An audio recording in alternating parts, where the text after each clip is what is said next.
माझ्याकडे या विषयावरती एक तयार केलेलं एक छोटस सादरीकरण सुद्धा आहे. तर मी त्याच्या आधारे विषय मांडणी करतो. काही जणांना आवाज ऐकू येत नाहीये असं म्हणतायत चॅटवरती इथं.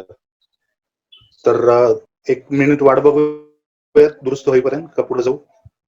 सुरू करायला काही हरकत नाहीये. आर्यांचं आक्रमण झालं किंवा आर्य स्थलांतर करून भारतामध्ये आले आणि इसवी सन पूर्व 1800 साली आले, इसवी सन पूर्व 1500 साली आले.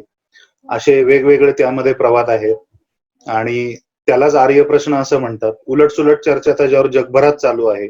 गेली साधारण दीड शतक यावर विषयावरती विचार मंथन आणि उलट-सुलट चर्चा ही जगभरातल्या विद्वानांमध्ये, अभ्यासकांमध्ये, इतिहासाच्या संशोधकांमध्ये, पुरातत्व शास्त्रज्ञ ज्याला म्हणतो आपण आर्किओलॉजिस्ट त्यांच्यामध्ये अशी चालू असते. जण त्याला आर्यांचं आक्रमण म्हणतात, काही जण आर्यांचं स्थलांतर म्हणतात, काही जण या फंदात न पडता फक्त आर्य प्रश्न असं म्हणून त्याची बोळवण करतात एका शब्दामध्ये.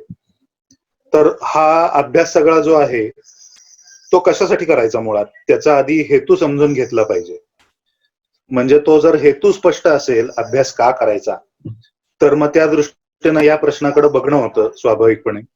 आपल्याला माहिती इंग्रजांनी फुटीरतेचं एक बी आपल्या भारतामध्ये पेरलं. फोडा आणि राज्य करा, डिव्हाइड अँड रूल असं त्यांचं धोरण असायचं, अशी नीती असायची त्यांची. त्याद्वारे जितके भेद भारतामध्ये तयार करता येतील तेवढे त्यांनी तयार केले आणि त्याच्या भेदांच्या आधारे नुसते भेद निर्माण करून थांबले नाही तर त्यांनी भांडणं लावून दिली त्यासाठी. एका गटाच्या कानात काहीतरी वेगळं सांगायचं दुसऱ्या गटाविषयी, दुसऱ्या गटाच्या कानात पहिल्या गटाविषयी वेगळं काहीतरी सांगायचं आणि भांडणं लावून बसायचं. हे सगळे भारतीय लोक एकमेकांमध्ये अशा वेगवेगळ्या मुद्द्यांवरनं भांडत बसले म्हणजे आपल्याला इकडनं हाकलून द्यायच्या फंदात कोणी पडणार नाही. त्यांना तितका वेळ मिळणार नाही, त्यांच्यात तितकी ऊर्जा राहणार नाही, ताकद राहणार नाही आणि त्याची आवश्यकताही कोणाला वाटणार नाही. अशा नीतीने त्यांनी हे बी पेरलेलं होतं. आज आपल्याला भारतामध्ये जितक्या फुटीरतावादी चळवळी दिसतात त्या सगळ्यांचं मूळ हे आर्य प्रश्नाच्या या आर्याच्या आक्रमणाच्या सिद्धांतामध्ये असं थोडं लांबत लांबत लांबत आपण ठिपके जुळवणं म्हणतो ना, कनेक्टिंग द डॉट्स, अशा पद्धतीने करत गेलं तर हे इथपर्यंत जाऊन पोचलेलं त्याचं आपल्याला मूळ दिसतं. आर्य विरुद्ध द्रविड असा सिद्धांत असो, असा संघर्ष असो, पूर्ण उत्तर भारत विरुद्ध पूर्ण दक्षिण भारत, पूर्ण उत्तर भारत आर्यांचा आणि पूर्ण दक्षिण भारत द्रविडांचा, अशा पद्धतीने पण विभागणी करून भारताचे सरळ आडवे 2 भाग करून त्याच्यामध्ये भांडणं लावून देण्याचं काम सुद्धा या वादांनी घडवून आणलेलं आहे. सवर्ण विरुद्ध दलित असा एक मोठा सामाजिक संघर्ष गेली 150-200 वर्ष चाललेला दिसतो. त्याच्याही मुळाशी हे अशा फुटीरतावादी संशोधनच आहेत. अनेक विद्यापीठांमधनं आज आपल्याला जय रावण किंवा जय मूल निवासी किंवा जय महिषासूर अशा घोषणा दिल्या जातात आणि आंदोलनं चाललेली दिसतात. या आंदोलनाचं सुद्धा मूळ असंच कुठंतरी या वादामध्ये आहे. रावण हा मूल निवासी आहे, महिषासूर हा मूल निवासी आहे आणि रावणाचा वध करणारा राम हा आर्य होता आणि तो इराणमधून किंवा मध्य आशियातून भारतात आलेला होता. किंवा महिषासुराचा वध करणारी महिषासूर मर्दिनी दुर्गा देवी ही सुद्धा आर्यला जातो बऱ्याचदा.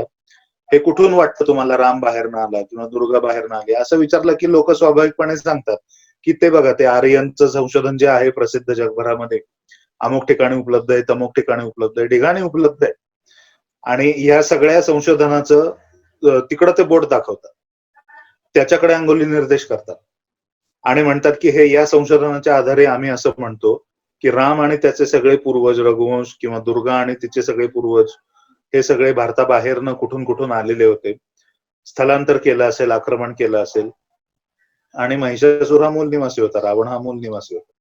या सगळ्या चळवळींमधनं त्यांना मिळवायचंय काय तर हे भारताचे तुकडे घडवून आणणारी, भारत तेरे तुकडे होंगे हे अंतिम उद्दिष्ट असणारी ही एक मोठी चळवळ आहे. या सगळ्यांचं मूळ कुठंतरी एकत्र एका ठिकाणी सापडू शकतं. तर या अंतिम उद्दिष्टाला आकार देण्यासाठी या चळवळी कार्यरत आहेत आणि म्हणून या आर्य प्रश्नाचा अभ्यास आपल्याला करणं अतिशय गरजेचं आहे. त्याच्या मुळाशी जर गेलेलं नसू तर मग हे कळणार नाही आपल्याला. एक संदर्भासाठी म्हणून जगाचा नकाशा इथं ठेवलेला आहे समोर, मी अधूनमधून तो दाखवत राहीन पुन्हा या स्लाइडला माघारी येऊन. या सिद्धांताच्या मांडणीच्या निमित्ताने या पाश्चिमात्य संशोधकांनी काळाचा जो अनुक्रम आपण इतिहासामध्ये दाखवतो, क्रोनॉलॉजी म्हणतात त्याला इंग्रजीमध्ये, कालानुक्रम, त्या पाश्चिमात्य संशोधकांनी त्याच्याशी सुद्धा बऱ्यापैकी छेडछाड केलेली आहे. आणि एकूणच तो त्यांचा टाइमलाईन वरती इथं मी एक दाखवलेला आहे. आडवी एक रेषा आपल्याला दिसते हिरवी, डावीकडून उजवीकडं ती काळाची रेषा जातीये. तिथं 2020 साली सगळ्यात उजवीकडं आज आपण कुठं होते दाखवलेलं आहे. मध्ये फिकट निळी रेषा आहे, ती इसवी सनाची सुरुवात, आणि त्याच्या मागचा डावीकडचा सगळा भाग हा इसवी सन पूर्व काही शतकांचा भाग आपल्याला दिसतो. महाभारतापर्यंतच मी मागं ते दाखवलंय, त्याच्या मागचं फार दाखवलेलं नाही, थोडं अप्रस्तुत होईल. 3102 BCE म्हणजे बिफोर कॉमन एरा, BCE, इसवी सन पूर्व 3102 मध्ये महाभारत घडलं, कलियुग सुरू झालं इसवी सन पूर्व 32व्या शतकात, अशा ढोबळमानाने हे पाश्चात्य संशोधनाचा निष्कर्ष आहे. आर्यांचं आक्रमण झालं आणि सिंधू संस्कृतीचा ऱ्हास त्यामुळेच झाला, आर्यांच्या आक्रमणामुळे, अशी एक थिअरी त्यांनी मांडलेली. ते सगळं हा सिद्धांत सांगतो. त्याचा कालावधी इथं एक महिरपी कंसात दाखवलेला आहे, इसवी सन पूर्व 1800. तर हे जी काळाची रेषा आहे त्याच्यात मध्ये कुठंतरी एका ठिकाणी भगवान बुद्धांचा अवतार इसवी सन पूर्व 6व्या शतकात झालेला आपल्याला दिसतो. त्यानंतर आद्य शंकराचार्यांचाही तर हा कालखंड इथं आपल्याला दिसतो अशा पद्धतीने. आद्य शंकराचार्यांचाही कालखंड साधारण इसवी सनाचं 8वं ते 9वं शतक असं दिसतो. काळाच्या अनुक्रमाशी, क्रोनॉलॉजीशी केलेली थोडी छेडछाड आहे, कशी ते आपण पुढं पाहू आपण या विवेचनामध्ये, पुढं जसं जाऊयात तसं. आणि आर्यांचं वर्णन आता या लोकांनी केलेलं आहे. आर्य लोक कसे असायचे, पाश्चिमात्य संशोधकांनी केलेले. हे लोक दिसायला गोरे होते, उंच होते, धिप्पाड होते, गाऱ्या डोळ्यांचे होते, धारदार आणि सरळ नाक होतं, आक्रमक वृत्तीचे होते, युद्धशास्त्रात प्रवीण होते, घोड्यावर बसून ते हिंडायचे सगळीकडे, संस्कृत भाषा ते बोलायचे, अग्निपूजक होते, निसर्गात आढळणाऱ्या वारा, पाऊस, अशा मरुत, वरुण अशा देवतांची ती पूजा करायचे. किंवा पहाटेची जी वेळ असते, उषा ही देवता आहे, सूर्य दिसतो निसर्गात तर आदित्य हा देव आहे, सवितृ देवता, अशा देवतांची ते पूजा करायचे. निसर्ग पूजक हे आर्य होते, असं या पाश्चिमात्यांनी वर्णन केलेलं आहे. हे कुठून मिळवलं वर्णन माहित नाही, त्याविषयी काही आपण तर्क सांगू शकतो, सांगता येतात, पण हे वर्णन त्यांनी कुठून उचललं याचे निश्चित पुरावे त्यांनी कुठल्या संशोधनामध्ये असे कुठं दिलेले नाही. पण आपण आर्य शब्दाचा जर मूळ अर्थ काय आहे असं साहित्यामध्ये जर कोशामध्ये बघायला गेलो तर तो वंशवाचक नसून गुणवाचक आहे असं दिसतो आपल्याला. आर्य शब्द त्याचा अर्थ आहे स्वामी किंवा मालक. आपण नोकर जर असू एखाद्याचा तर आपला जो मालक असतो त्याला आपण आर्य म्हणतो. आपले गुरु आहेत, आपले मित्र आहेत, मोठ्या एखाद्या घराण्यात जन्मलेली व्यक्ती असेल, यांना आर्य म्हणायची पद्धत होती. एखादा माणूस पूजनीय आहे, वंदनीय आहे, श्रेष्ठ आहे, त्याला आर्य म्हणायची पद्धत होती. महिलांच्या बाबतीत महिलांचा जो सासरा आहे, पतीचे वडील, त्यांना सुद्धा आर्य म्हणायची पद्धत होती. त्यामुळं सासऱ्याचा मुलगा म्हणजे आपला पती हा आर्यपुत्र, असं आपण आता टीव्ही सिरियल मध्ये, रामायण महाभारतामध्ये आता चालू आहेत सगळीकडे, आपल्याला आर्यपुत्र हा शब्द खूप ठिकाणी बघायला मिळतो, ऐकायला मिळतो. हा जुना शब्द आहे. आर्यपुत्र आणि आर्य हे पतीला उद्देशून आणि सासऱ्यांना उद्देशून असं बोललेले शब्द. मान्य असलेल्या लोकांमध्ये, लोकांनी स्वीकारलेला, थोर चरित्र असलेला, शांत, विकार रहित अशा मनाचा, चित्त असलेला, आणि साधारणतः सामान्य जन अशा अर्थी सुद्धा आर्य हा शब्द साहित्यामध्ये, कोशामध्ये दिलेला आहे. वाचस्पत्यम इथं असं एका कोशाचा संदर्भ पण दिलेला आहे. त्या कोशामधली आर्य शब्दाची एंट्री ही जर पाहिली आपण, हा एक जुना संस्कृत विश्वकोशाच्या पद्धतीने निर्माण केलेला हा शब्द कोश आहे. शब्दकोश पण म्हणू शकत नाही त्याला. विश्वकोशाची संकल्पना थोडी नंतरच्या काळातली आहे. त्याच्याही आधीच्या काळातला हा वाचस्पत्यम कोश आहे. त्याच्याही पूर्वीच्या इतर अनेक संस्कृत कोश आपल्याकडे उपलब्ध आहेत, अमरकोश आणि पार वैदिक काळातल्या निघंटू पर्यंत. या सगळ्या ठिकाणी वैदिक काळामध्ये सुद्धा आर्य शब्दाचा अर्थ ईश्वर असा दिलेला आहे. तिथं निघंटूमध्येही आहे. वेदांची जी भाष्य सायणाचार्यांनी लिहिलेली आहे त्याच्यामध्ये सुद्धा त्यांनी आर्य शब्दाचा अर्थ ईश्वर असा दिलेला आहे. तर मग त्याचा अर्थ हा वंशवाचक बनला कसा काय, की हे जे आधीचं आर्यांचं वर्णन त्यांनी केलेलं आहे हे एका विशिष्ट वंशाचं वर्णन दिसतं आपल्याला, आणि त्यांनी भारतातल्या काही संस्कृत इंग्लिश डिक्शनरी शब्दकोश त्याच्यामध्ये सुद्धा छेडछाड करून आर्यांचं वर्णन वंशवाचकच असल्याचं त्यांनी नंतर घुसडून दिलेलं आहे. हे चक्क घुसडून दिलेलं आहे वर्णन. वामन शिवराम आपटे, व्ही एस आपटे नावाचे एक विद्वान होते. त्यांनी एक प्रॅक्टिकल संस्कृत इंग्लिश डिक्शनरी अशी नावाची एक डिक्शनरी बनवली, शब्दकोश बनवला. इसवी सन 1890 म्हणजे 19व्या शतकाच्या उत्तरार्धात या साली त्यांनी तो शब्दकोश प्रकाशित केला. त्यात आर्यांचं वर्णन हे असं काही दिलेलं नाही.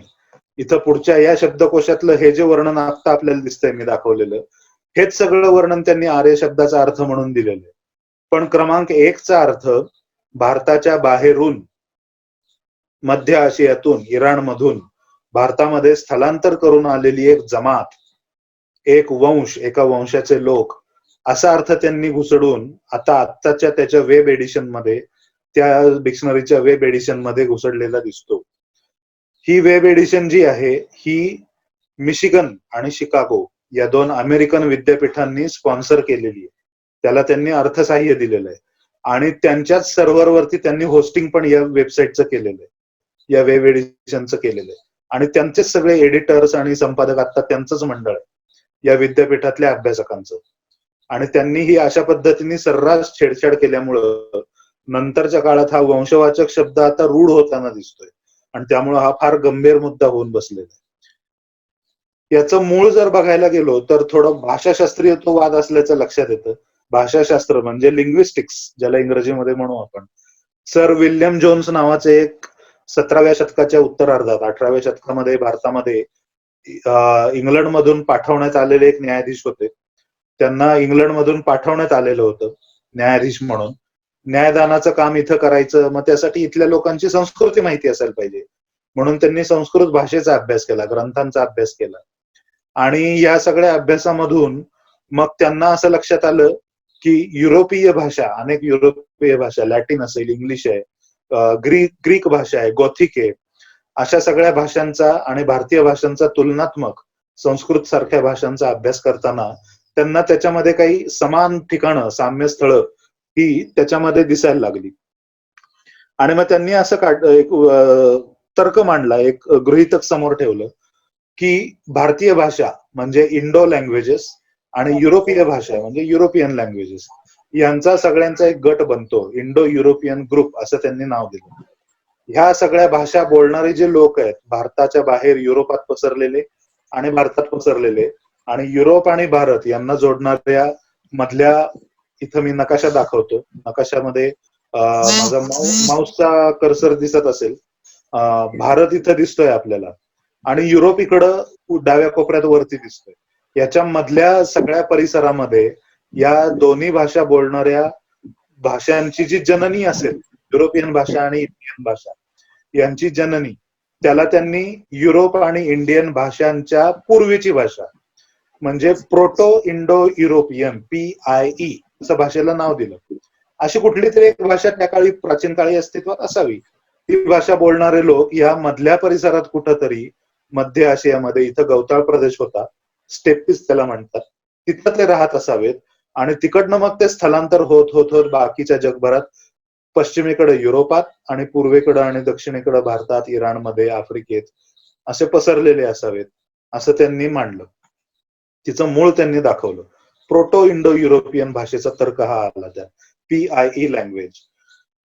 पण आधुनिक भारतामध्ये मात्र आउट ऑफ इंडिया म्हणजे भारताच्याच बाहेर, भारतातून भारताबाहेर या भाषांचा प्रसार झाल्याचं अनेक संशोधकांनी आता अलीकडे संशोधन करून दाखवून दिलेलं आहे. त्यामुळं विल्यम जोन्सनी केलेलं संशोधन 18व्या शतकामधलं जगापुढे मांडलेलं, याचं समूळ सप्रमाण खंडन, तर्कशास्त्रीय खंडन हे आधुनिक काही भारतीय विद्वानांनी केलेलं आहे. आणि फक्त भारतीयच कशाला, तर युरोपीय पाश्चिमात्य विद्वान काही अभ्यासक सुद्धा यामध्ये आहेत. त्यांनी त्यांच्याच देशात, त्यांच्याच परिसरात घडलेल्या विद्वानांच्या या संशोधनाचं खंडन केलेलं आहे. एक उदाहरणार्थ म्हणून मी इथं नाव खाली दिलेलं आहे, कोनराड एल्स्ट म्हणून एक युरोपीय संशोधक आहेत, मूळचे ग्रीक मधले होते, ते ग्रीस मधले होते, नंतर ते स्थलांतर करून युरोपातल्या अन्य देशात पोटापाण्यासाठी नोकरी व्यवसायाच्या निमित्ताने जाऊन राहिले, स्थायिक झाले, पण ते युरोपीय आहेत. त्यांचं भाषाशास्त्रीय संशोधन हे आत्ताच्या काळात प्रसिद्ध झालेलं आहे. आता काही महिन्यांपूर्वी त्यांची एक मोठी कॉन्फरन्स, आर्य प्रश्न आणि तिच्याविषयी अभ्यास गटचर्चा करणारी एक मोठी कॉन्फरन्स भारतामध्ये झाली, बेंगलोरला झाली. आणि त्याच्यामध्ये कोनराड एल्स्ट यांनी 2 सत्र घेतलेली आहेत. त्यामध्ये त्यांनी अतिशय तर्कशुद्ध मांडणी करून हे दाखवून दिलं की विल्यम जोन्सनी मांडलेलं जे संशोधन, भारताबाहेरून भारतात आलेले, स्थलांतर करून आलेले लोक याऐवजी या भाषा बोलणारे मूळ लोक भारतातच होते आणि भारताबाहेर त्यांचं स्थलांतर उलट उरलेल्या जगामध्ये झालेले असं दाखवून दिलेलं. त्यांनी एक नकाशा इथं त्यावेळेस दाखवलेला होता, कोनराड एल्सनी.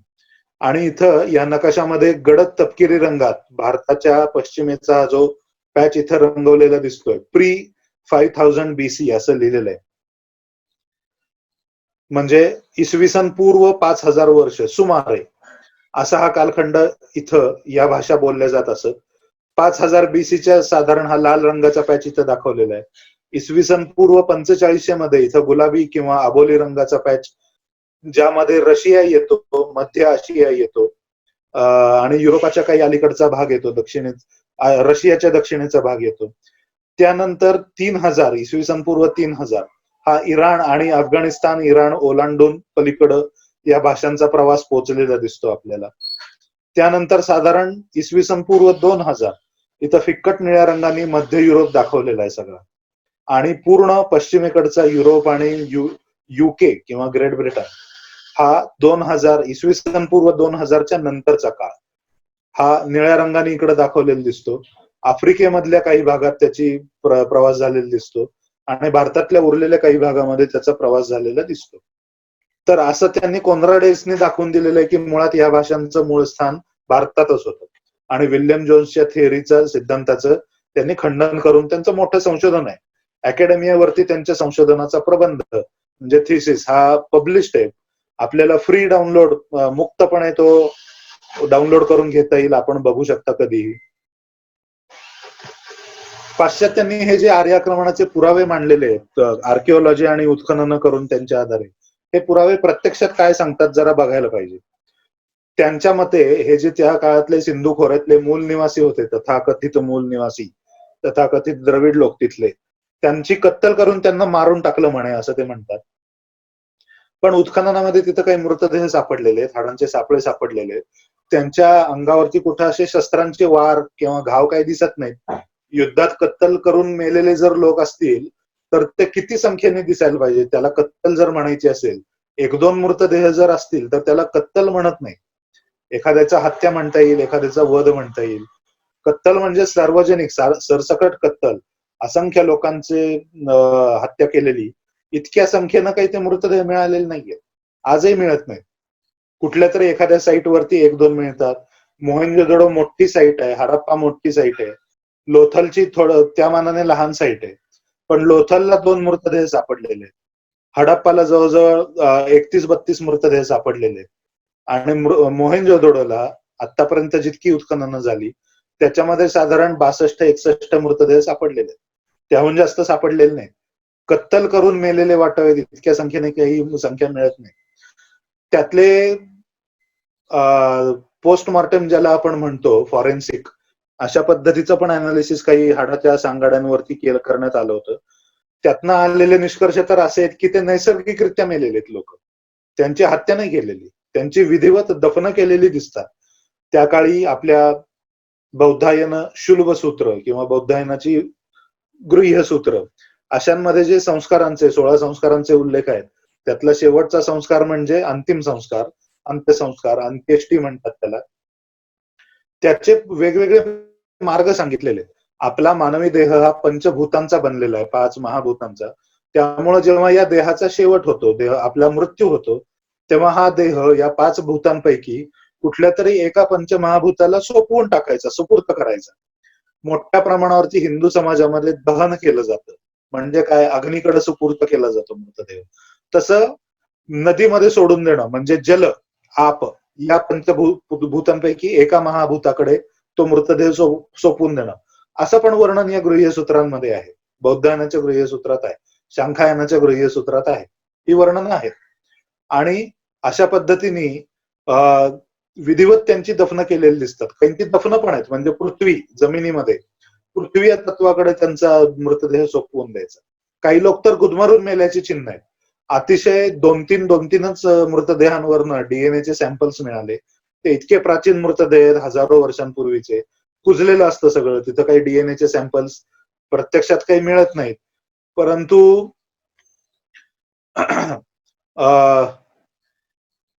प्रत्यक्षात जरी ती सॅम्पल्स एक दोन जरी मिळाली आणि त्याचं अनालिसिस केलेलं असलं, तरी ते सुद्धा त्यांच्यापैकी मोठ्या प्रमाणावरती बहुतेक अनेक मृतदेह हे मूळ भारतीय ओरिजिन असलेले, भारतीय मूळ असलेले अशाच लोकांचे मृतदेह असल्याचं दिसलेलं आहे. क्वचित काहीतरी एक दोन मृतदेहांमध्ये इराणी लोकांचा डीएनए सापडलेला आहे. डीएनए मध्ये पण घटक असतात, डीएनएची चेन असते मोठी, A, C, G, T वगैरे असे त्यांची घटकांची नावं आहेत. यातला अभ्यास आपल्यापैकी ज्यांचा असेल किंवा जीवशास्त्र ज्यांनी वाचलेलं आहे अशांना हे नक्की माहिती असेल. डीएनएच्या या घटकांमधले अनेक काही थोडी कॉम्प्लेक्स त्याची स्ट्रक्चर असते, अतिशय क्लिष्ट रचना आहे. पण त्यातल्या काही घटकांचं वर्णनांवरनं आपण सांगू शकतो की मुळातले हे लोक कुठल्या वंशाचे आहेत. तर इराणी मृतदेहांमध्ये इराणी डीएनएचे ट्रेसेस हे घटक सापडलेले असे ह्या इतक्या सगळ्या 100-125 एकूण बेरीज होऊ शकेल फार तर या डीएनएच्या सॅम्पल मृतदेहांची. त्यापैकी सॅम्पल्स मिळालेले 12-14हून जास्त नाहीत. त्याच्यापैकी 2-3 सॅम्पल्स हे इराणी ट्रेसेस घटक सापडलेले आहेत. अर्थात त्या काळी इराण हा भारतीय संस्कृतीचाच भाग होता, भारतीय संस्कृतीच तिथं होती, अशी नंतरच्या काळात सुद्धा संशोधनं भरपूर मोठ्या प्रमाणावरती प्रसिद्ध झालेली आहेत. त्यामुळं त्यांना आज जरी आपण राजकीय दृष्ट्या इराणी लोक म्हटलो, आपण जरी म्हणत असलो, तरी सांस्कृतिक दृष्ट्या त्या काळाचा विचार केला तर ही सगळी भारतीय संस्कृतीतलेच लोक होते. त्यामुळे त्यांना भारतीय लोकांव्यतिरिक्त वेगळे लोक असं काही आपण म्हणू नाही शकत, म्हणायला वाव पण मिळत नाही. अजून काही प्रश्न उभे राहतात. समजा ते आक्रमण मान्य करायचं ठरवलं, आर्यांचं आक्रमण केलं त्यांनी, घटकाभर मान्य करू आपण असं जर ठरवलं, तरी काही प्रश्न उभे राहतात. त्याची उत्तरं या संशोधकांना द्यायला लागतील की जी त्यांच्याकडे नाहीये. तिथल्या स्थानिक लोकांना, मूल निवासींना, द्रविडांना वगैरे आर्यांनी दक्षिणेमध्ये खाली, भारताच्या खाली दक्षिणेत हाकलून दिलं, तर मग त्या आर्यांनी ते जे आक्रमक होते, घोड्यावर बसून फिरायचे, तर मग जगात इतर देशांमध्ये आक्रमण केलेली उदाहरणं का नाहीयेत? त्यांना भारत हा एकमेव देश सापडला का सुजलाम सुफलाम? त्या काळी इतर पण सुजलाम सुफलाम भूमी होत्या. भाषाशास्त्रीय लिंग्विस्टिक्सच्या पुराव्यानुसार मगाशी मी म्हटलं तसं पश्चिमेला युरोपामध्ये पण त्यांची स्थलांतर झाल्याचं त्यांनी सांगितलंय संशोधकांनी. मग तिकडं या आर्यांची आक्रमणाचे पुरावे का नाही दिसत?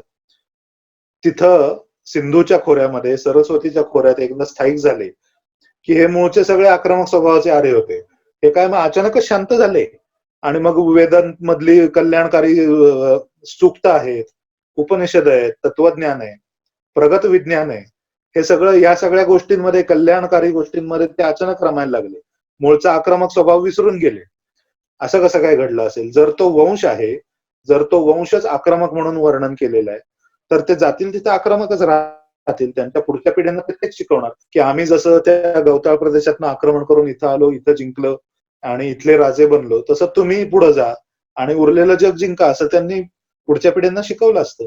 पण हे शांत झाले, हे पुढे काही आक्रमण जगात केलेली दिसत नाही.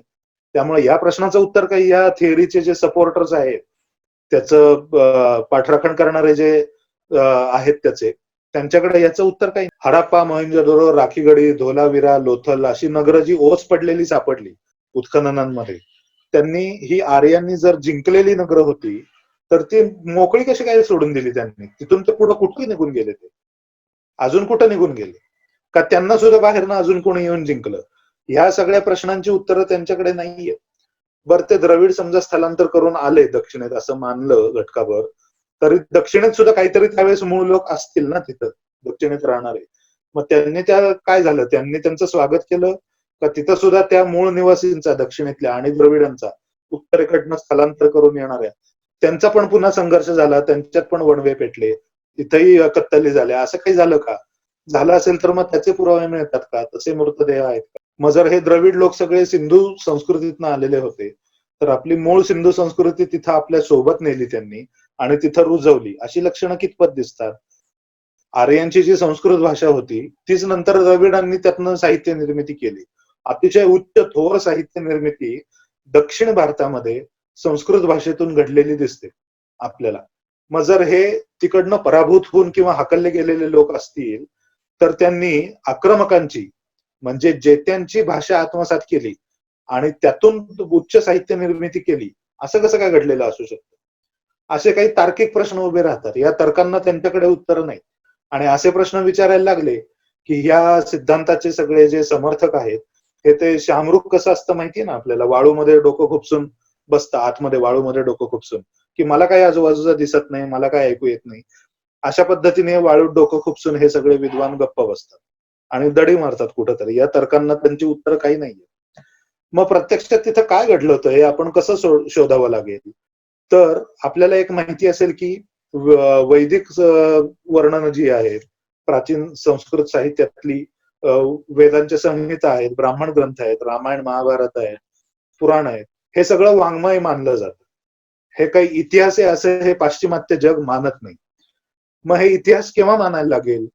जेव्हा त्या वर्णनांमध्ये, त्या ग्रंथांमध्ये, त्या वाङ्मयामध्ये जे वर्णन केलेली घटना आहेत, त्या घटनांचे फिजिकल एव्हिडन्सेस म्हणजे प्रत्यक्ष पुरावे हे आजच्या विज्ञानाच्या साह्याने कुठेतरी मिळतील, तेव्हा म्हणता येईल की हे घडलेलं होतं असं म्हणता येईल.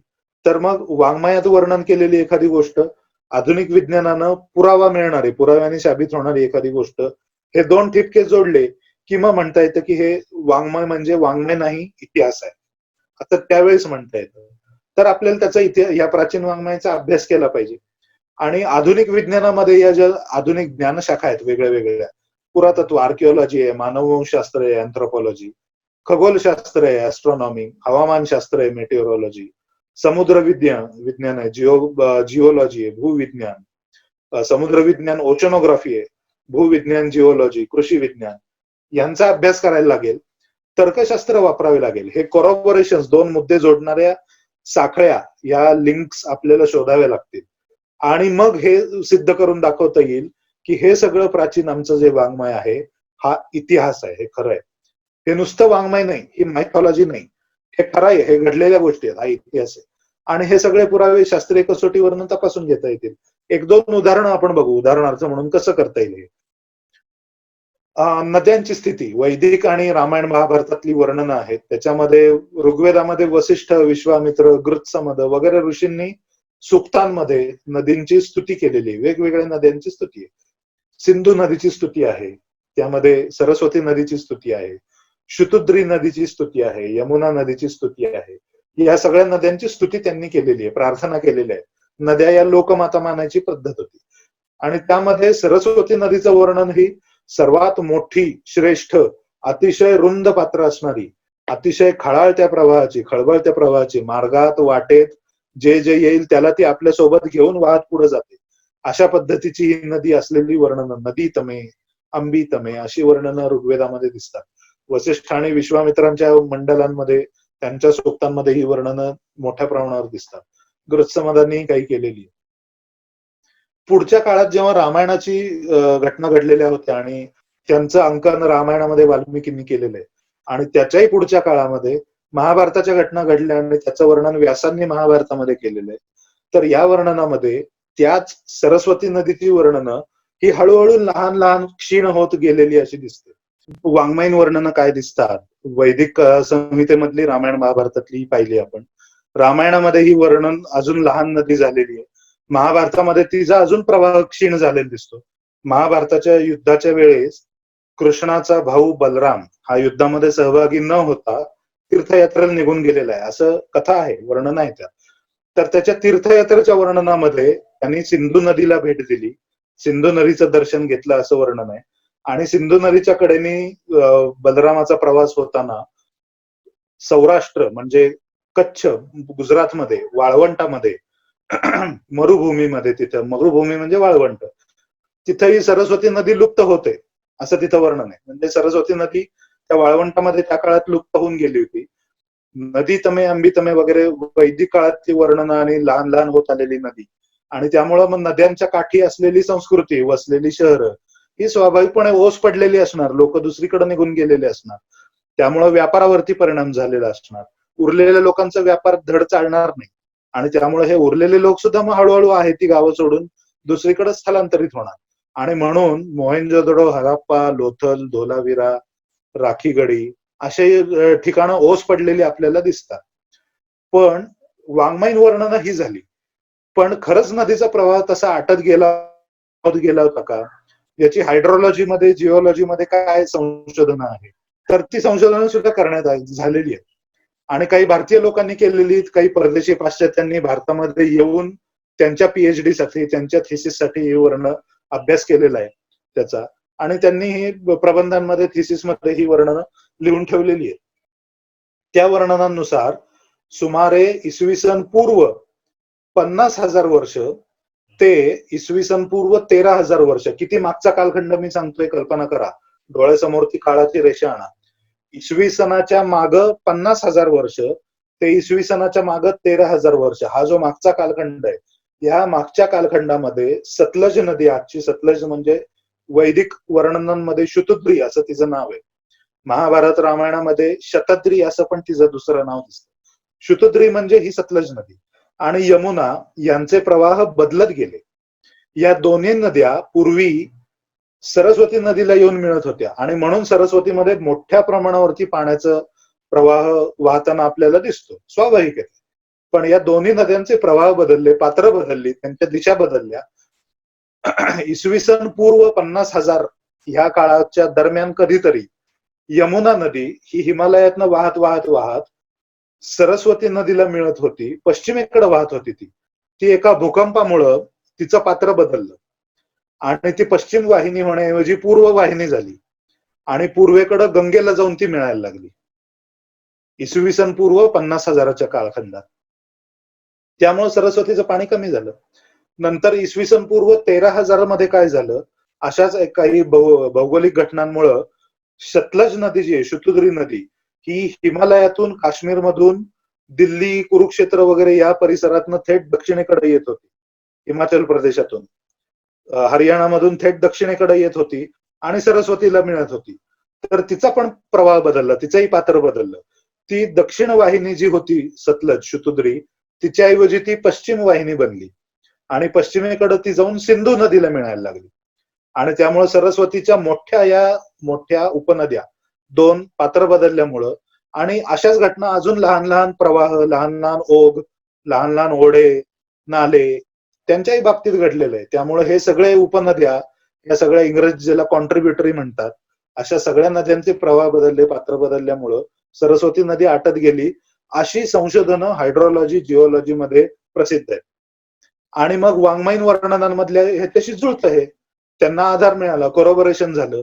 आणि त्यामुळं ऋग्वेदातली ही वर्णनं वसिष्ठांनी कधी लिहिली, विश्वामित्रांनी कधी लिहिली, कृत्समदांनी कधी लिहिली, रामायणातली सरस्वतीची वर्णनं कधी लिहिण्यात आली, महाभारतातलं सरस्वतीचं वर्णन कधी लिहिण्यात आलं, या सगळ्याचा आपल्याला एक निष्कर्ष काढता येतो, तर्क लावता येतो. इथे एक छोटा नकाशा दाखवलेला आहे. त्याच्यामध्ये इथं ही सतलज नदी ही आता पश्चिम वाहिनीने बनलेली दिसते, आत्ताची नदी आहे ही सतलज. इथं ओल्ड चॅनल सतलज उभी रेषा दाखवलेली आहे, जुना सतलजचा चॅनल. त्याच्या शेजारी जुना यमुनेचा चॅनल प्रवाह इथं दाखवलेला आहे. हिमालय इथं दाखवलेलं आहे, हिमालयातनं उगम पावलेल्या. आणि इथं ही मोठी जी ग्रे रंगातली, करड्या रंगातली रेषा आहे, ही त्या काळातली सरस्वती नदी होती. त्यानंतर ओल्ड चॅनल यमुनेचा हा अजून एक जुना चॅनल होता, प्रवाह होता, तो सुद्धा सरस्वतीला जाऊन मिळत होता. हा सगळा प्रवाह बदलला. इसवी सन पूर्व 50,000च्या काळात कधीतरी यमुना पूर्व वाहिनी बनली, इकडनं प्रवाह बदलून ती गंगेला मिळायला लागली. सतलज नदी जी इकडे येऊन खालती वाहत होती दक्षिणेकडं, ती इथं मोठ्या निळ्या थिक लाईनने दाखवलेली जाड, ती आज ती तिकडनं शुतुद्री, सतलज नदी तिकडनं वाहते आणि सिंधू नदीला जाऊन मिळते. हे संशोधन झालेलं आहे. इथं यशपाल बंद्रा, त्यानंतर व्हॅन डिज, त्यानंतर मेहदी, अशा काही लोकांनी केलेली संशोधन आहेत. 1980 साली केलेलं एक संशोधन आहे, 2009चं आहे, 2016 मधली ही संशोधन आहे. अशी 1980 म्हणजे इतक्या जुन्या काळापासूनची ही संशोधन आहे. याचा हायड्रोलॉजी, जिओलॉजीतला हा डेटा उपलब्ध आहे, ही संशोधनं उपलब्ध आहे. तीच गोष्ट खगोलशास्त्रांची सुद्धा. खगोलशास्त्रीय असंख्य वर्णन आपल्याला रामायणात, महाभारतात, वैदिक संहितांमध्ये, तैत्तिरीय संहितांमध्ये, काही ब्राह्मण ग्रंथांमध्ये, वैदिक ब्राह्मण ग्रंथांमध्ये आहेत. ती सगळी वाङ्मयीन वर्णनं झाली. पण त्यातल्या अनेक घटनांना त्या आजकाल मध्यंतरीच्या काळामध्ये मागच्या शतकात लोक हास्यास्पद म्हणून सोडून देत होते की असं कधी आकाशात घडताना दिसत नाही, हे कधीच घडलेलं नाही, असं कधी घडताना दिसत नाही, त्यामुळे हे वर्णन काल्पनिक आहे, म्हणून हा ग्रंथ पण काल्पनिक आहे, असं होतं. पण आता आज खगोलशास्त्रामध्ये काही सिम्युलेशन करणारी सॉफ्टवेअर उपलब्ध आहेत. तुम्ही आम्ही आमच्या पीसी वरती, आपल्या पीसी वरती, कम्प्युटरवरती घरच्या ही सॉफ्टवेअर डाउनलोड करून इन्स्टॉल करू शकतो. स्टेलारियम आहे, व्हॉयेजर आहे, अशी काही फ्रीवेअर चांगली मुक्त फुकट उपलब्ध असलेली सॉफ्टवेअर पण आहे, ओपन सोर्स आहे. आपण इन्स्टॉल करून ती वापरून बघू शकतो. थोडस जरा खेळलं त्याच्यासोबत की वापरून बघता येतं ते. त्याच्यामध्ये हे सगळ्या जुन्या तारखा टाकून वैदिक ग्रंथांमधली, रामायण महाभारतातली ही हास्यास्पद म्हणून सोडून दिलेली जी वर्णनं होती, मिसमॅचिंग वर्णनं सोडून दिलेली होती, कॉन्ट्राडिक्टरी म्हणून सोडून दिलेली होती, ही सगळी वर्णनं तंतोतंत जुळताना दिसतात. Precision of equinoxes, variation in अर्थ टिल्ट, पृथ्वीचा जो आस आहे तो कललेला आहे, तिरपा आहे. आज तो साधारण 22.5 अंश 23 अंश असा कललेला आहे. 23.4 अंश काहीतरी तिचा कोन आहे पृथ्वीच्या आता आसाचा. तर तो 21 अंशापासून ते 24 अंशापर्यंत असा डुलत असतो. प्रिसेशन ऑफ इक्विनॉक्सेस म्हणजे काय, तर पृथ्वीचा हा जो आस आहे त्याची तर उत्तरेकडे ती आजच्या आपल्या ध्रुव ताऱ्याच्या दिशेने जाते, म्हणून आपण त्या ताऱ्याला ध्रुव म्हणतो, कारण तो हलताना दिसत नाही, त्याच्या भोवती बाकीचं आकाश फिरतंय असं आपल्याला दिसतं. पृथ्वी फिरत असते मान्य आहे आपल्याला, पण आपल्या दृष्टीने आकाश फिरताना दिसतं आणि ध्रुव तारा मात्र तिथं स्थिर असतो. पण हा जो आस आहे पृथ्वीचा, हा स्वतःच असा स्वतःभोवती फिरणाऱ्या भोवऱ्यासारखा गरगर फिरत असतो. असं पण एक आहे, पृथ्वी स्वतःभोवती ज्या वेगाने फिरते त्या वेगाने हा आस असा डुलत नाही. त्याच्यासाठी सुमारे 25 ते 26 हजार वर्ष एवढं मोठं सायकल त्याला सांगितलेलं आहे. आसाचा हा जो कोन आहे 21 ते 24 अंश डुलणारा, त्याचं सुद्धा सायकल जवळजवळ 41 ते 44 हजार वर्षांचं आहे. त्यामुळे अतिशय संथ गतीने हे बदल होतात आणि हे आधुनिक विज्ञानाला खूप उशिरा कळालेले. पण यामुळं गंमत काय होते, आज ज्याला आपण ध्रुवतारा म्हणतो त्याला या 26,000 वर्षांनी हा पृथ्वीचा असा फिरून पुन्हा तिथे येणार आहे. 26,000 वर्षांनी हा ध्रुवतारा पुन्हा तिथे दिसणार आहे आपल्याला. पण 26/2 म्हणजे 13,000 वर्षांनी काय होणार आहे, पृथ्वीचा आस हा फिरून दिशा दुसऱ्या टोकाकडे जाणार आहे आणि कुठला तरी भलताच तारा हा ध्रुवतारा असणार आहे. आणि आज आपण ज्याला ध्रुवतारा म्हणून स्थिर मानतो तो त्या काळातल्या या स्थिर असणाऱ्या ताऱ्याभोवती उलट फिरताना दिसणार आहे. आणि अशा पद्धतीची वर्णनं रामायण महाभारतात आहेत. आणि म्हणून त्यांना हास्यास्पद म्हणून टाळून दिलेलं होतं, त्यांना रिजेक्ट केलेलं होतं. पण या सिम्युलेशन मधून आजकाल हे सगळी वर्णनं तंतोतंत जुळताना दिसतात आणि आपले हे प्राचीन ग्रंथ म्हणजे नुसती मिथिकल नाहीत, केवळ वाङ्मय नाही, तर ते ऐतिहासिक ग्रंथ आहे असं आपल्याला सिद्ध करता येतं. दोन गोष्टी जोडल्या, वाङ्मयीन संदर्भ, आधुनिक विज्ञान जोडलं की सिद्ध झालं. अशा पद्धतीने रामायण महाभारताचा काळ सुद्धा अचूकपणे निश्चित करता येतो.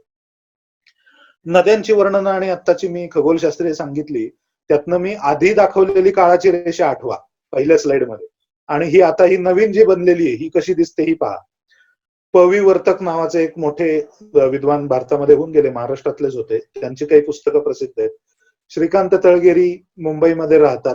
निलेश ओक नावाचे एक संशोधक आहेत, ते परदेशात अमेरिकेत राहतात, अटलांटाला.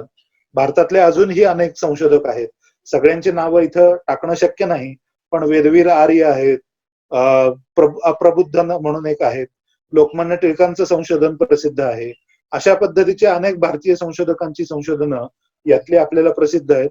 आणि काळाच्या रेषेवरती हीच संशोधनं आता कशी दिसतात, तर महाभारत हा कालखंड जो आहे हा इसवी सन पूर्व, इकडं मी मागं जो दाखवलेला होता तुम्हाला पहिल्या काळाच्या रेषेमध्ये, इथं इसवी सन पूर्व 32 शतक 3102 सिंधू संस्कृती आणि रामायण महाभारताचा कालखंड हा इसवी सन पूर्व 200 ते इसवी सनाच 600 अशा काळ दाखवलेला होता या दरम्यानचा. इथं या आधुनिक काळाच्या रेषेवरती मात्र रामायणाचा कालखंड हा इसवी सन पूर्व 12,200 पर्यंत मागे नेता येतो. खगोलशास्त्रीय वर्णन, नद्यांची वर्णन. महाभारताचा कालखंड हा इसवी सन पूर्व 5561, म्हणजे इसवी सन पूर्व 56व शतक, 32व शतक कुठे 56व शतक कुठे, इतका मागे नेता येतो. अशा पद्धतीने, आणि ऋग्वेदातली इतर मंडलांचे कालखंड हे 6वं मंडल, 3रं मंडल, 7वं मंडल, 4थं मंडल, 2रं मंडल, 5, 8, 9वं मंडल, 10वं मंडल आणि पहिल्या मंडलातली सुक्त विखरून विखरून या सर्व कालखंडात असा श्रीकांत तळगिरीने दाखवून दिलेला हा कालखंड. अशा पद्धतीने ही आधुनिक काळाची रेषा आपल्याला दिसते. भारतीय संस्कृतीची प्राचीनता ही इतकी पाठीमागे जाते. यातनं लक्षात काय येतं?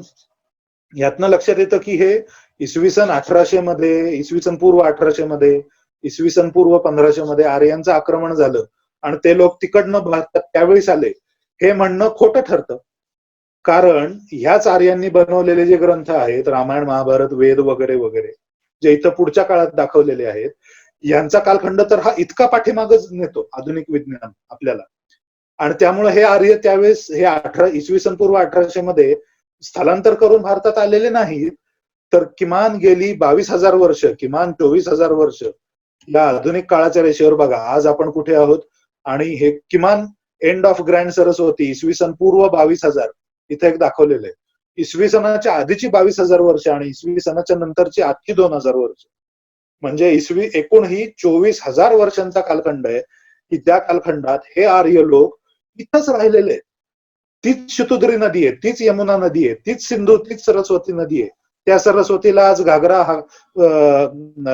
वगैरे नदी म्हणतात, गग्गर नदी म्हणतात. ती नदी आहे का नाही हा वाद वेगळा, लुप्त झालेली कोणती नदी हा वाद वेगळा, पण नद्यांचा परिसर तोच आहे, लोक तेच आहेत, त्यांचे ग्रंथ तेच आहेत, त्यांनी प्रस्थापित केलेले आदर्श तेच आहेत, त्या ग्रंथांची अध्ययन अध्यापनाची परंपरा तीच आहे. ही इतकी 24,000 वर्षांची संस्कृती आहे. इसवी सन पूर्व 1800 मधलं हे नक्की नाही. त्यामुळे हे गेली 24,000 वर्ष ही लोक इथलीच आहेत, कुणीही बाहेरनं स्थलांतर करून आलेलं नाही. उलट असेल तर भारतातलेच लोक भारताबाहेर स्थलांतर करून गेलेले आहेत, हे असं दिसतं. कृषीशास्त्राचा अभ्यास केल्यातलं इथं काही गमती दिसतात आपल्याला. आर्य बाहेर न आल्याची गोष्ट सोडा, उलट भारतातूनच बाहेर काही गोष्टी गेल्याच्या दिसतात. कोणत्या गोष्टी आहेत? तर भारतातला उंदीर हा जो प्राणी आहे ना, उंदीर हा प्राणी भारतातला, हा भारतातून भारताबाहेर अन्य जगात त्याचा प्रवास झालेला आहे, असं एक संशोधन आहे. असं संशोधन युरोपीय लोकांनी प्रसिद्ध केलेलं आहे, संशोधन केलेलं आहे. अनेक भारतीय संशोधक आता आजकाल त्याचा आधार घ्यायला लागले. इथं या नकाशामध्ये दाखवलंय की भारतामधून कुठल्या कुठल्या कालखंडात कसा उंदरांचा प्रवास झाला. उंदीर का गेला भारताबाहेर? उंदीर स्वतःहून थोडंच जाईल. भारतामध्ये प्रचंड मोठ्या प्रमाणावरती सुजलाम सुफलाम भूमी असल्यामुळं शेती होत होती, आणि म्हणून शेतीसोबत भारतातलं धान्य उत्पादनं ही भारताबाहेर निर्यात होत होती मोठ्या प्रमाणावरती पूर्ण जगात. आणि जिकडं धान्य जाईल तिकडंच धान्यासोबत उंदीर पण जात असे, त्याच्या पोत्यांमधून, त्याच्या बैलगाड्यातनं, उंट गाड्यातनं, रथांमधनं जात असे. आणि त्यामुळं उंदराचा प्रवास भारतातून बाहेर झालेला आहे. जसा उंदराचा प्रवास झालेला आहे तसाच भारतीय शेतीला उपयुक्त असणारा बैल जो आहे ना, बैल ज्याला इंग्रजीमध्ये झेबू म्हणतात, बॉस इंडिकस म्हणून इथं अजून एक नकाशा दाखवलेला आहे. यात बॉस इंडिकस भारतातला बैल, त्याच्या पाठीवरती वशिंड असतं. भारतीय बैल, भारतीय गाय, तिच्या पाठीवरती वशिंड असतं. वशिंड असलेले हे भारतीय गाय बैल हे प्राणी शेतीमुळं, शेतीतल्या निर्यातीमुळं उंदीर आणि हे गाय बॉस इंडिकस म्हणजे भारतीय बैल हा प्राणी भारताबाहेर जगात गेला. या नकाशामध्ये तर कुठली धान्य कशी निर्यात होत असं ते पण दाखवलेलं आहे. पर्ल मिलेट म्हणजे बाजरी आफ्रिकेमध्ये जात असे, सॉर्गम म्हणजे ज्वारी मध्य आफ्रिकेमध्ये जात असे, फिंगर मिलेट म्हणजे लांबडी थोडी बाजरी आहे ही भारताबाहेर जात असे. अशी भारताबाहेर ही धान्यांची निर्यात झालेली आहे, उंदीर गेलेला आहे. या गोष्टी सिद्ध करतात की उलट भारतातून बाहेर व्यापार चालत होता, मोठ्या प्रमाणावर चालत होता, आणि त्यामुळे लोक स्थलांतरित भारताबाहेरच उलट होत होते. शिक्षण आहे, कामधंदे, व्यापार आहे, अशी लहान मोठी राजकीय युद्ध आहेत परस्परांमधली, छोट्या छोट्या राज्यांमधली. याच्यामुळं सामाजिक अभिसरण, सांस्कृतिक अभिसरण हे कायमच होत राहिलेलं आहे. शतकानुशतक हजारो वर्ष होत राहिलेलं आहे, युगानुयुग होत राहिलेलं आहे. आता ही जी स्थलांतर आहेत, हे जे सांस्कृतिक अभिसरण आहे, सामाजिक अभिसरण आहे, ही म्हणजे काही हे आर्यांचं आक्रमण जे त्या थिअरीमध्ये त्यांनी जे वर्णन केलंय तसं ते आक्रमण नाहीये, तसं ते स्थलांतर नाहीये. यातून सीमांच्या पलीकडच्या लोकांमध्ये वैवाहिक संबंध, क्रॉस बॉर्डर वैवाहिक संबंध होत गेलेले असंख्य उदाहरण आहेत. आता टीव्हीवरती तिथं चाणक्याची सिरियल चाललेली आहे, जुनी दाखवतायत पुन्हा एकदा. त्यात चंद्रगुप्ताचा हा इतिहास आहे मौर्यांच्या काळातला. चंद्रगुप्तानी एक ग्रीक सरदाराची कन्या हेलेना तिच्याशी लग्न केलेलं होतं. का? राजकीय संबंध चांगले प्रस्थापित व्हावेत, मैत्रीपूर्ण प्रस्थापित व्हावेत म्हणून. तर त्यांचे मांडलिक बनलेले होते चंद्रगुप्ताचे. आणि मौर्यांचा आणि ग्रीकांचा हा वैवाहिक संबंध आहे. तसा भारतामध्ये आपल्या महाराष्ट्राच्या प्रदेशात सातवाहनांची मोठी सत्ता होती. महाराष्ट्र, तेलंगणा आणि आंध्र प्रदेश अशा दक्षिण भारतामध्ये मोठा भाग त्यांनी व्यापलेला होता सातवाहनांच्या साम्राज्याने. त्यांनी परकीय आक्रमक असलेल्या शकांसोबत सुद्धा लग्न केलेली आहे. त्यांच्या घराण्यातल्या मुली लग्न करून सातवाहनांकडे आलेले. अशी उदाहरणं भारतीय इतिहासात आहेत. आपण सगळेजण ज्या नाशिकमध्ये आहात आता, त्या नाशिकमध्ये पांडव लेणी आहेत. तिथं वरती 9 आणि 10 क्रमांकाच्या लेण्यांवरती काही शिलालेख कोरलेले आहेत ब्राह्मी लिपीमध्ये आणि प्राकृत भाषेमध्ये आहेत ते शिलालेख. त्याच्यामध्ये सातवाहनांचा हा मोठा इतिहास अंकित केलेला आहे. त्या शिलालेखांमधनं सिद्ध झालेला आहे इतिहास. आणि त्याच सातवाहनांचे अजून शिलालेख काणेरीला मुंबई मधल्या लेण्यांमध्ये पण आहेत की ज्याच्यामध्ये हे शकांसोबतचे वैवाहिक संबंध दिसतात. त्यामुळं हे सगळं सिद्ध झालेलं आहे. ही जी आक्रमण, ही जी स्थलांतर आहेत, ही आर्यांचं भारताबाहेरून इथं झालेलं स्थलांतर नाही. अख्खाच्या अख्खा उत्तर भारत मध्य आशियातनं स्थलांतर करून उत्तर भारतात येऊन स्थायिक झाला, असं अगदी एवढं मोठं हे जे चित्र रंगवतात युरोपीय पाश्चिमात्य संशोधक, इतकं हे काही असं नक्कीच घडलेलं नाही. असा या संशोधनाचा अर्थ नक्कीच होत नाही. भारतातले आपले हिंदू पूर्वज भारताबाहेर अनेक खंडात गेले. सोबत त्यांनी इथली संस्कृती नेली, तिथं नेऊन रुजवली आणि एक चांगल्या प्रकारचं सकारात्मक सांस्कृतिक अभिसरण, सकारात्मक सामाजिक अभिसरण त्यांनी घडवून आणलेलं. तिथले जे आजचे त्या भारताबाहेरच्या या सगळ्या देशांमधले आजचे जे अनुयायी आहेत त्या संस्कृतीचे, हे त्या संस्कृतीविषयी मोठ्या अभिमानाची भावना बाळगतात. हीनतेची भावना नाहीये त्यांच्या मनात, अभिमानाची भावना आहे.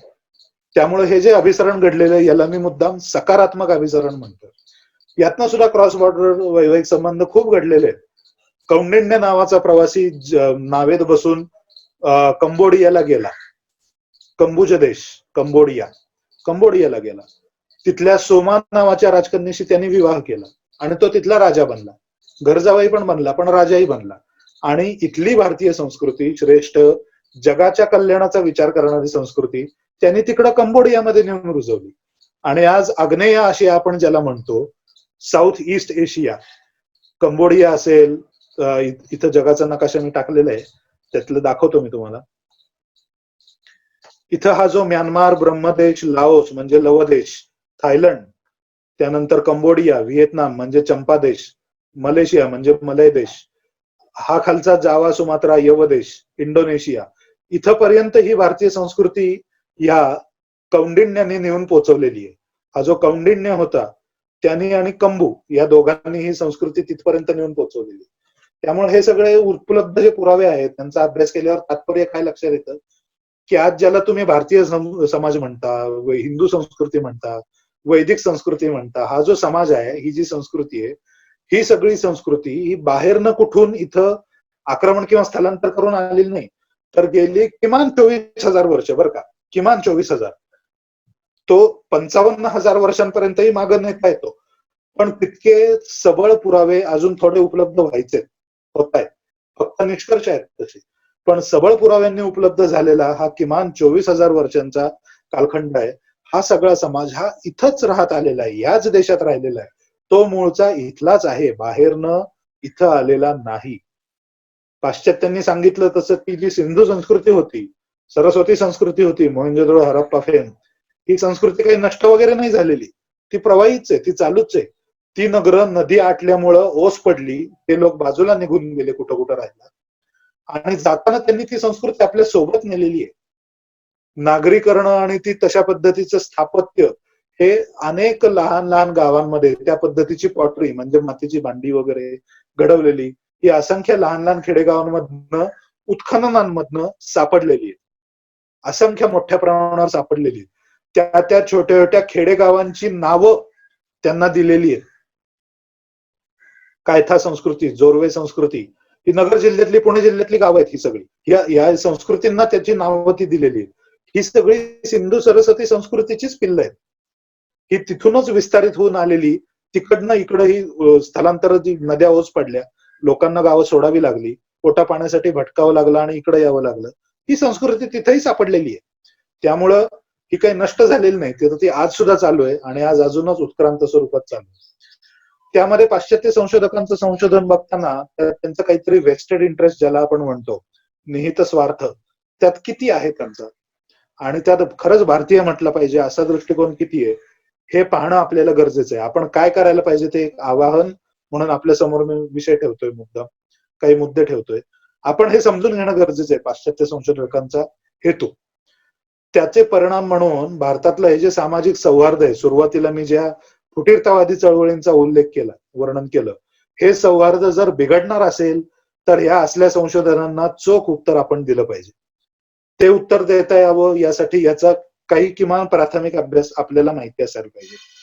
आपली संस्कृती, आपला हिंदू विचार हा पूर्ण विश्वाच्या कल्याणाचा विचार आहे. हा मार्ग दाखवून देणारा विचार आहे. हा जगात आपल्याला जर रुजवायचा असेल तर हे सगळं असलं अनिष्ट, नुकसानकारक संशोधन खोडून काढण्याची क्षमता आपल्यामध्ये असायला हवी. म्हणून अभ्यास करायचा आहे. त्यामध्ये विशुद्ध भारतीय दृष्टिकोनातनं आणि आधुनिक विज्ञानाचा आधार घेऊन शास्त्रीय पद्धतीने संशोधन करण्यासाठी आपल्यापैकी अनेक संशोधकांनी पुढे यायला पाहिजे. जे इतर संशोधक काम करतायत त्यांच्यासाठी खारीचा वाटा म्हणून आपण काही योगदान देऊ शकू का, अशी थोडं त्यांच्याशी चर्चा करून हे संशोधन त्यांचं पुढे नेता जरी आलं आपल्याला, आपण काही प्रत्येक जण थोर संशोधक असतो असं नाही, पण काहीतरी खारीचा वाटा म्हणून आपण अभ्यासातनं, आपल्या काही किरकोळ ऍक्टिव्हिटीज मधनं, काही किरकोळ छोट्या छोट्या कामांमधनं त्यांना मदत होईल अशी पण आपण गोष्टी करून देऊ शकतो.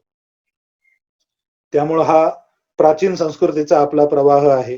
ही गंगेची ही प्राचीन संस्कृती आपल्याला काय सांगते, यह कलकल छल छल बहती, क्या कहती गंगाधारा, युग युग से बहता आया यह पुण्य प्रवाह हमारा. परकीय आक्रमक नाही, परकीय स्थलांतर नाही, ही इथलीच संस्कृती आहे, इथंच रुजलेली आहे, इथंच वाढलेली आहे, इथून बाहेरच्या जगात गेलेली आहे.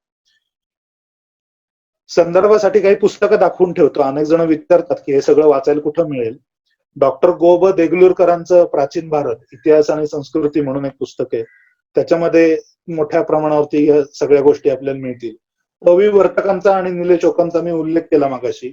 त्यांची ही 2 रामायणाच्या संशोधनावरची पुस्तकं इथं आपल्याला दिसत आहेत आता. 12,209 BC राम रावण युद्ध आहे, निलेश चोकांचं एक पुस्तक आहे. पवी वर्तकांचं सुद्धा तशाच पद्धतीचे निष्कर्ष सांगणारं रामायणावरचं वास्तव रामायण पुस्तक आहे. निलेश चोकांचीच ही महाभारताच्या संशोधनावरती अजून 2 पुस्तकं आहेत, when did Mahabharata war happen आणि भीष्म निर्वाण म्हणून.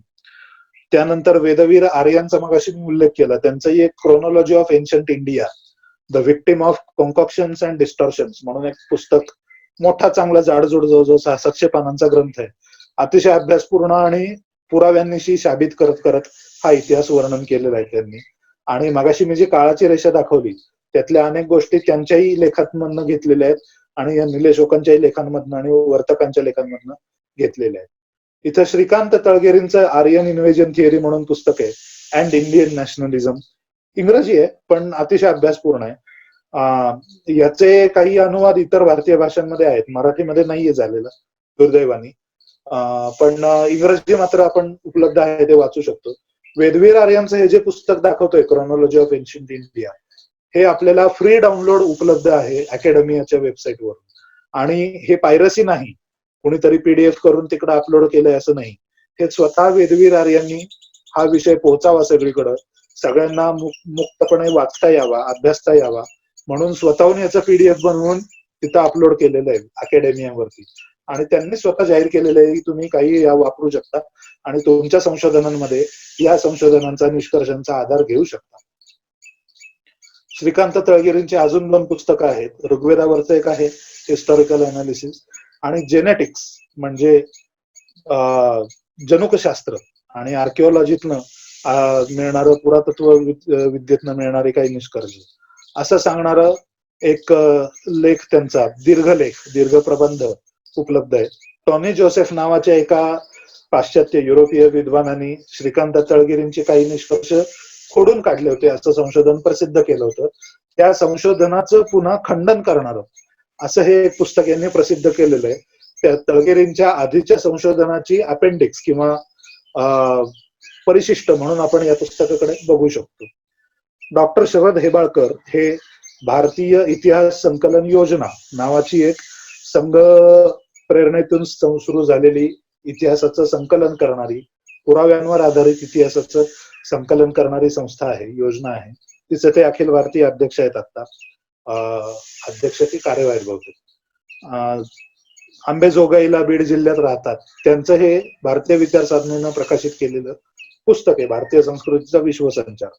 आता जर तुम्ही भारतीय विचार साधनेकडनं हे पुस्तक खरेदी केलं तर त्याचं मुखपृष्ठ हे असं दिसणार नाही. हे जुनं पहिल्या आवृत्तीचं मुखपृष्ठ आहे, पण मी मुद्दाम हा फोटो इथं टाकलेला आहे की ह्याच्या मुखपृष्ठावरती हा जगाचा नकाशा इथं आहे आणि आपल्याला उपलब्ध आहे. हे जरा बघताना चांगलं वाटतं.